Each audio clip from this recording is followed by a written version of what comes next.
Hi, I'm Flanker Tanker and this is a Flanker Tanker news flash. Just arrived, my JLS FN2000. So I thought we'd give it a quick once over. It weighs in at about £7, 7¼ 3.3 kilos. Some manufacturing claims about the JLS FN2000 is that it has a fire rate of 800 plus rounds per minute.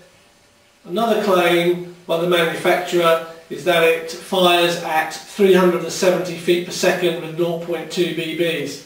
So this has been bumped up the chrono video list.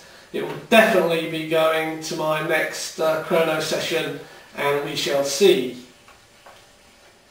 They're also saying it has a hybrid version 2 gearbox, which means it's not a direct version 2 of the Tokyo Mari gearbox, but they do claim it's all steel gearing.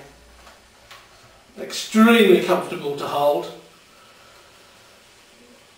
The hand grip looks a little weird, as does the foregrip, but I'll go through that in the video.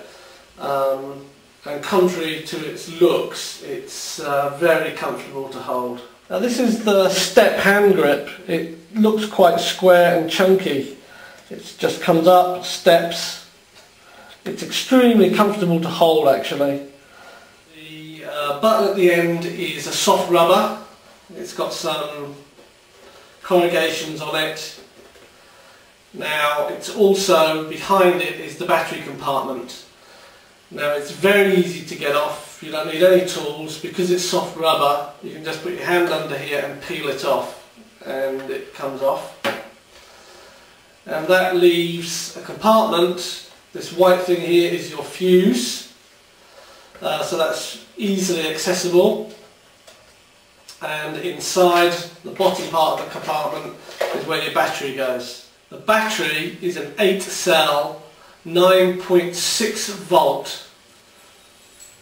So the battery just slides in.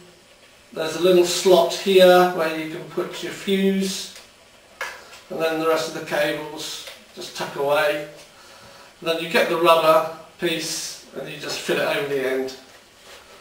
Now how durable that will be, only time will tell, I don't know, but it's not going to go anywhere, it's not going to accidentally come off, it's very quick, very easy. Zip at the back with the lines on it for a bit of grip.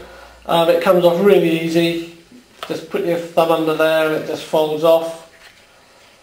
I don't know how durable it will end up being. And then in here you have your fuse in that white cylinder, and your battery fits in very nicely down here. Now something I have noticed when using it is if you point it up and then point it down, you do get a little bit of battery movement. It's just a little knock. Now that can be sorted out by packing a little bit of foam, thin foam in there, so when the battery's in it's got a little push on it.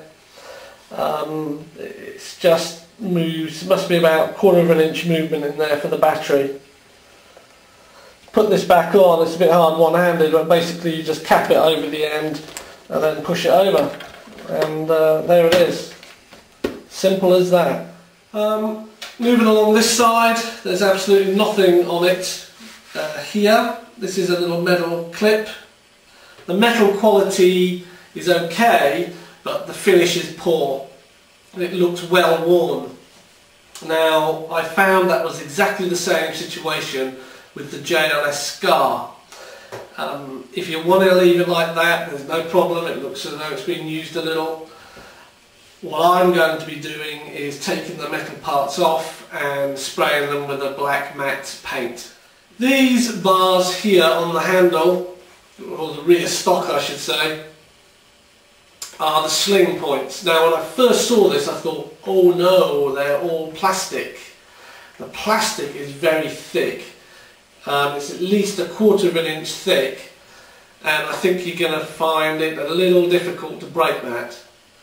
There's one on this side, and this is where I've put my sling attachment. This is the rear sling point, and as you can see it's a moulded bar of ABS plastic across a hole. It is quite thick and sturdy.